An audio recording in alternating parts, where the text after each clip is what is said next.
Understanding Yourself, Chapter 1, Lesson 2. Words you'll need to know: adolescence, personality, and emotions.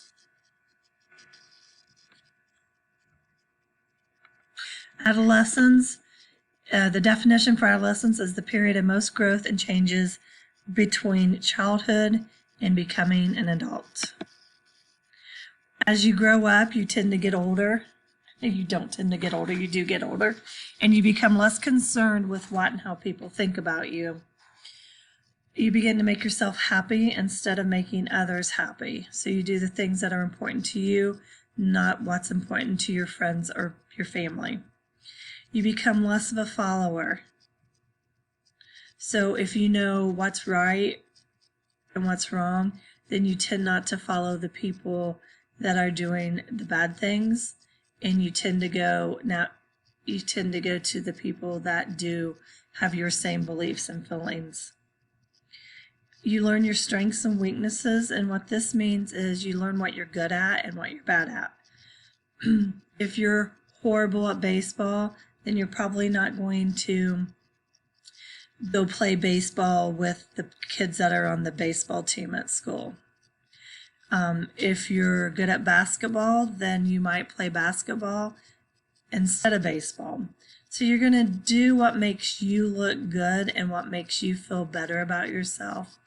And you're going to stay away from the things that make you look not so good. Does that make sense?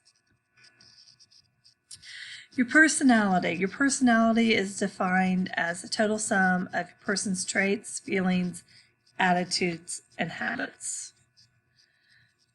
We show our personality by the way you dress, the way you keep your hair, the way you communicate with people, and by your actions. So if you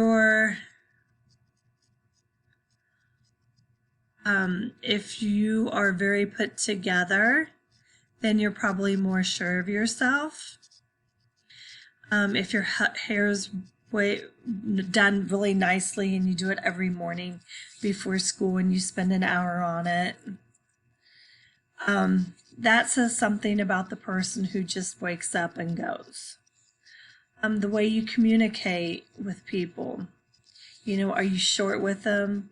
Are you friendly? Do you communicate well? Do you get mad at them? And by your actions, just by how you carry yourselves.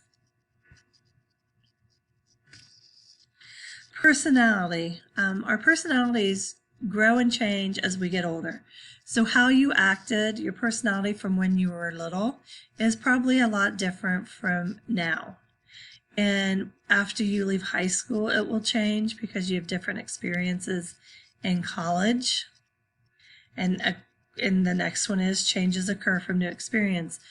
So once you leave Middletown, you're going to have new experiences. You're going to meet different people from different places. And then even from college, when you get into work, if you leave Middletown, then you're going to have more, again, different experiences, and you're going to change even a little more. So if you're a female or a male and you have children, that's going to change who you are and how you act. Whereas maybe you used to be carefree and you didn't really have concerns about anything. Once you get those kids, that's going to change. And that's from new experiences. Then after you have your kids and you go into being a senior citizen, you're going to change again. That's probably why older people tend to become more grumpy. Stay out of my yard, because that's what's important to them now. When their kids were little, they didn't care about their yard, but now they really don't have much to worry about, so they worry about their yard. Your personality will change with the people you meet. So you tend to be like the people you hang around with. So if you hang around bad people, you're going to maybe not do and not have make such good choices. Everyone has a different personality. No two people are the same, but they can be somewhat alike. Emotions.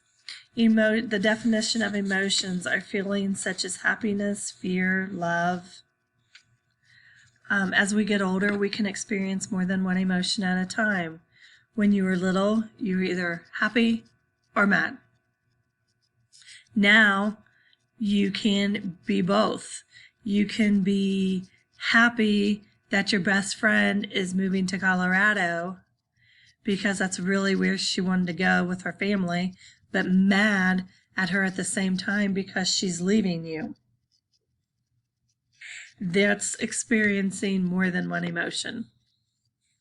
You can be happy you're staying home from school because of COVID, but you can be mad that you're not getting to go out and do other things because you have to stay in and protect yourself from getting it. During adolescence, your emotional and physical changes become more hard to control.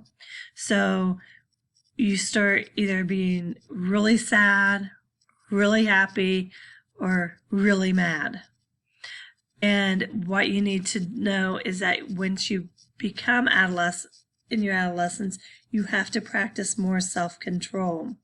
When you were little, you threw a tantrum, you laid on the floor and you kicked and screamed, and your parents just probably let you alone and walked away. Now, you can't throw a tantrum. That's not what a 10, 11, 12, 13-year-old does. So instead, you might throw a punch. That's not okay. That's not how we act in society. So you have to learn to control those emotions. We also see some physical changes within our bodies. You start to get taller. Boys, you're going to start sprouting up in height. Then girls, you're going to stop growing for the most part after you hit about 6th, 7th, possibly 8th grade. You're going to start gaining more weight. And you're going to get more muscle mass. This is when, because of the physical changes going on in our body, we have to make sure we're practicing and using good personal hygiene. You have to use deodorant every day. You have to brush your hair. You have to brush your teeth. You need to make sure you're smelling good. You have to wear clean clothes. You have to take a shower, especially when you're working outside, doing sports, and you're sweating. You guys can get stinky and ripe really fast. So you have to make sure that you're doing all that. Okay, so I believe I covered the chapter, and I will look forward to seeing you in the next chapter.